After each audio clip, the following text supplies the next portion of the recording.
Video games can truly impact the real lives, either through, means of their own or weird alien space beings. Like Parzivel from Ready Player One. And Pac-Man from... Pac-Man? Pixels. Oh, that Pac-Man. Yes. I'm Ghost. And I'm... something. And it's our job to look at these two characters... and see who would be put on... the Death List.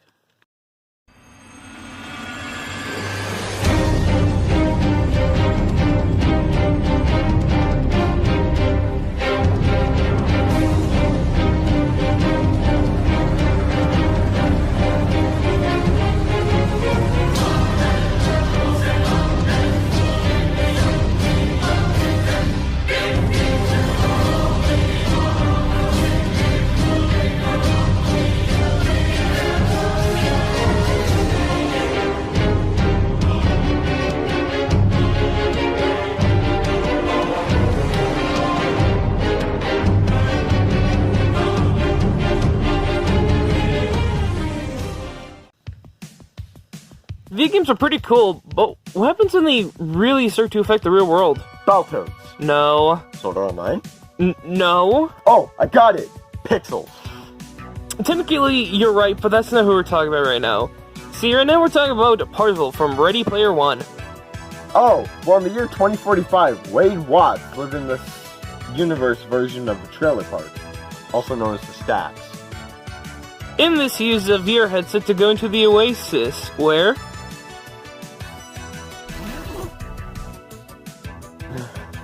anyone can beat anything. What the fuck? It's best not to question that. Well, Wade going by Parzivel is an egg hunter, also known as a gunter, a group of people chasing after eggs that contain the ability to control the Oasis. Who the fuck made this? Someone who clearly didn't know what they were doing. Man, I wish I was the guy who found the Oasis's game-breaking duplication glitch. Too bad the guy who made it died, so that couldn't be patched out. I mean, they probably got... nah, for that, I'm not gonna get into it. Nope. The location of the first out of the 3 keys is at the end of the race. Through sheer luck, Parzivel figured out the secret of the race, getting the first key. Sheer luck? He decoded a message and used it as a way to get past Colin. No one ever gets past Colin. You tell me no one ever thought to just drive backwards? I don't know. Well, Parzivel told his friends how to get the first key, and they go to the second key, the Shining. You mean the Shining? Do you want to get sued? Well, for the third and final key, they had to fight off this asshat, everything shield, No, it's right. and get the third key by getting the first Easter egg, but technically not the first Easter egg. This would have been easy if the evil company IOI didn't, try to stop them. Imagine having your parents die. Ghost? Ghost? Father! Anyway... well, through that one kid's immune to everything shield, Sorrento closed off the location of the third key. Well, with the entirety of the Oasis on his side, Parzivel fought against Sorrento, broke through the shield, and got the first key and the egg, controlling all of the Oasis. You mean the last key? Yes, the last and final key to control the Oasis. But technically, we're not letting him use the egg because technically he doesn't use it outside of the end of the, story, so, yeah. Well, Parzivel couldn't have done this with some powers. He's a space where he can keep his items, and he has the ability to change its size. His sound manipulation with the floor he can generate.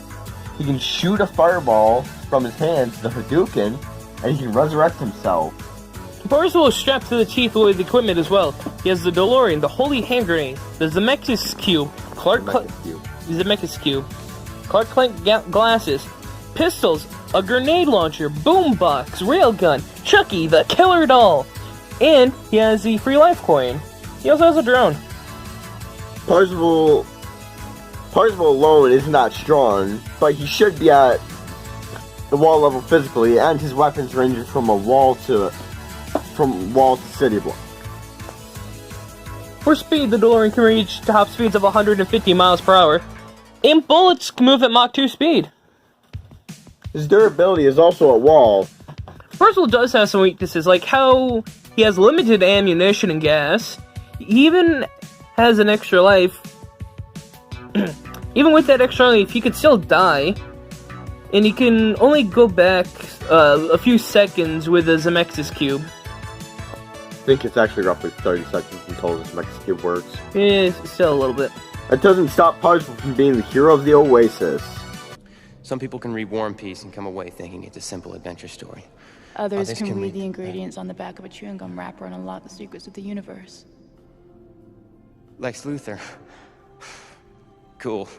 The year is 1952, and a gaming tournament happened somewhere. And NASA sent the tapes to see if aliens are in space, and we'll see them.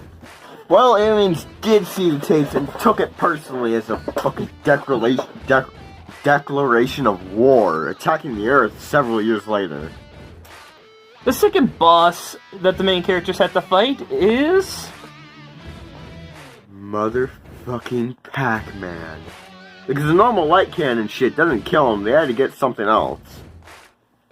Some Mini Coopers. Well, the group fought Pac-Man chasing around, running into him to kill him. But Pac-Man isn't defenseless, as his attacks can't possibly ignore durability by turning things it eats into pixels, more or less the movie's form of just destruction, destroyed light particles. Yeah. And he can revive himself 3 times until he finally... Sorry to break the fourth wall, but because this recording messed up, you're now left with me, Ghost, for the rest of the video. So yeah, Pac-Man is able to revive himself 3 times. This seemed to be more of an actual ability that he has, or that, he's forced to die, quote-unquote, and then come back. For strength, Pac-Man can eat Mini Coopers. For speed, he can keep up with Mini Coopers, which have a speed of 150 miles per hour.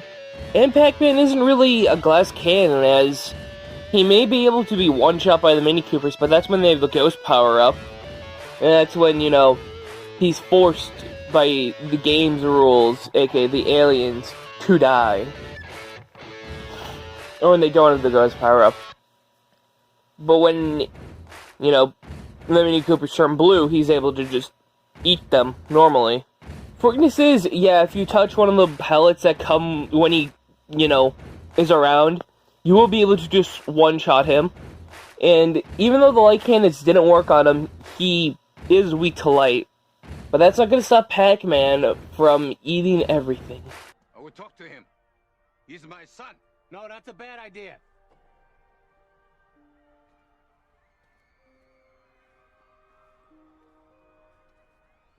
Hello, my sweet little boy. Look how big you've grown. I'm so proud of you. That's so sweet. He's so sweet. But all these destructive things you're doing, it's wrong. I'm your father. I know. You're a good boy.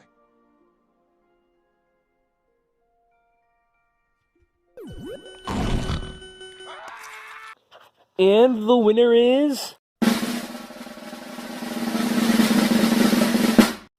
Parzivel.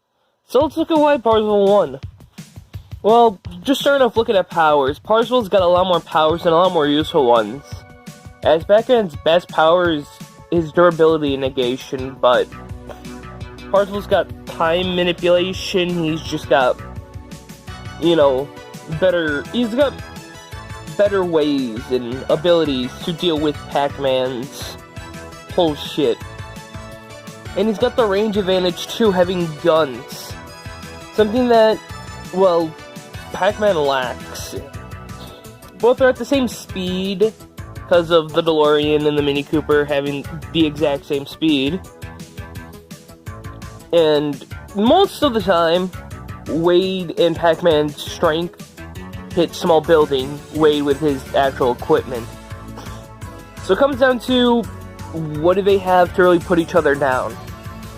Well, I said most equipment for Parzivel reach a small building. That changes when we look at the Holy Hand Grenade. When it's used, we can compare it to a human right here, get the pixels from that, compare it to the explosion, which is the size of the room, which is 278 feet, but then the explosion formula, half the result because it's not nuclear, and you get 0.01 kilotons of TNT. That is a lot bigger than small building, as the number right here. You can see the difference between small building and, yeah. So with the slight strength advantage with the Holy Hand Grenade, and the better range to keep Pac-Man at bay, and even if you say he can rewind time a bit, giving him the egg would just be overpowered, so that's the reason we didn't give Wade the egg.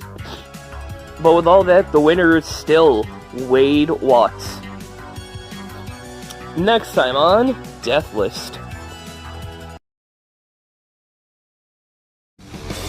The good life is what I need. Too many people stepping over me. The only thing that's been on my mind is the one thing I need before I die. All I want is a little of the good life. All I need is to have a good time. The good life. All I want is a little of the good life. All I need is to have a good time. I hope you enjoyed the video. Be sure to like, follow, and obey. See y'all later.